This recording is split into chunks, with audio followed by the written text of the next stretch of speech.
As the sun sets here on Human Rights Day in South Africa, we remember the 69 people who were shot dead by the police in 1960 in the township of Sharpeville. There have been commemorations all over South Africa today, commemorating those who gave up their lives for the anti-apartheid struggle, and those people who on that fateful day were demonstrating against South Africa's past laws that were a symbol of the oppression of the non-white people of South Africa. And I say non-white very reservedly because that was the majority of our people in South Africa who were repressed since 1948 and who only saw their freedom in 1994.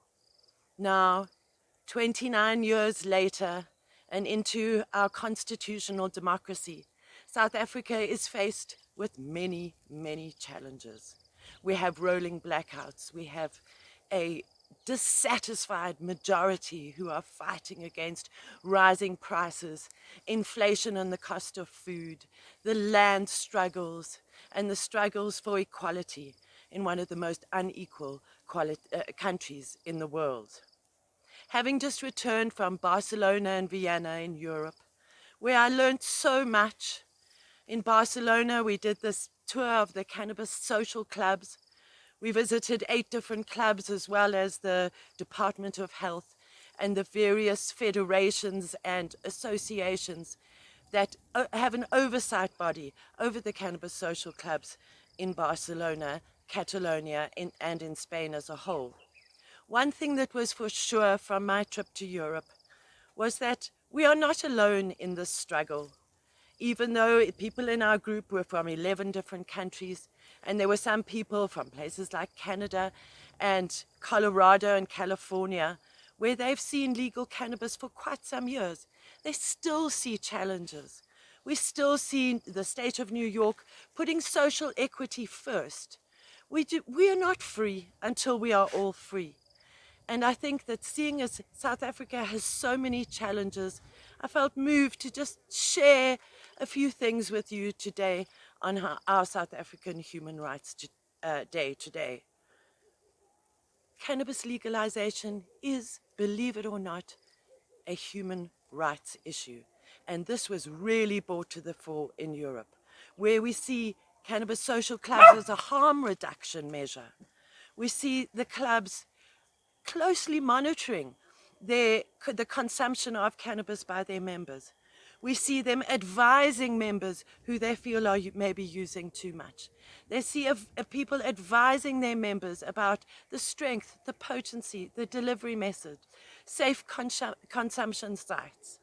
Then we moved on to Vienna, to the Commission on Narcotic Drugs, which is the world body that sees the developments and oversees the various member states' contribution to what is called the world drug problem. But I can safely say that at the opening ceremony in the plenary in the hallowed halls of the Vienna International Center, we heard an address by the head of the United Nations Commission on Human Rights, the Honorable Volker Turk. It really did set the scene for a week of drug policy talks, which were highly polarized, but we saw the issue of cannabis for non-medical and non-scientific purposes come up over and over again. And this issue, mentioned as a human rights issue, was certainly at the fore all week.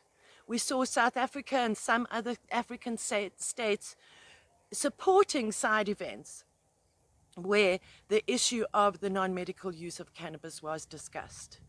But it certainly was the Honorable Volker Turk's speech at the beginning of C&D that made the most impact on us. And I would like to take this opportunity to quote what he says.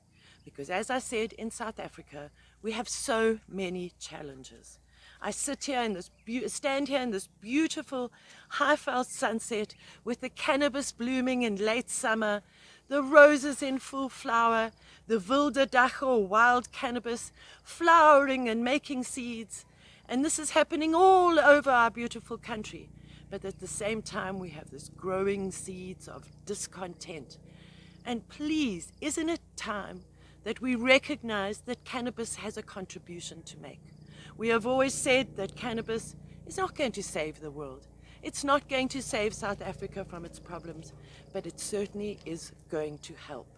And one of the ways in which it can help is for our government and the lawmakers to realize that this is a human rights issue, to realize that we have the right to ingest, to use cannabis within the parameters of safe spaces, within the parameters of harm reduction measures, within the parameters of equality for all within our Bill of Rights. So to quote the Honourable Volker Turk, in his opening address to the plenary session at the Commission on Narcotic Drugs on Monday, the 13th of March 2023, the war on drugs paradigm is detrimental to public health. Fear of arrest and widespread stigma around the drug use prevent people who use drugs from accessing healthcare, harm reduction services, and effective voluntary treatment programs. This is clearly a factor in the very high number of deaths resulting from substance abuse. 1.2 million people in 2019, according to the latest available data. The war on drugs approach also perpetuates existing patterns of discrimination, including against people of African descent, women and indigenous peoples. Driving the drug trade underground leads to the development of criminal networks. It is clear to many that the war on drugs is not working, and a number of countries have led the way forward. We must continue this progress in all regions of the world and stop the war on drugs.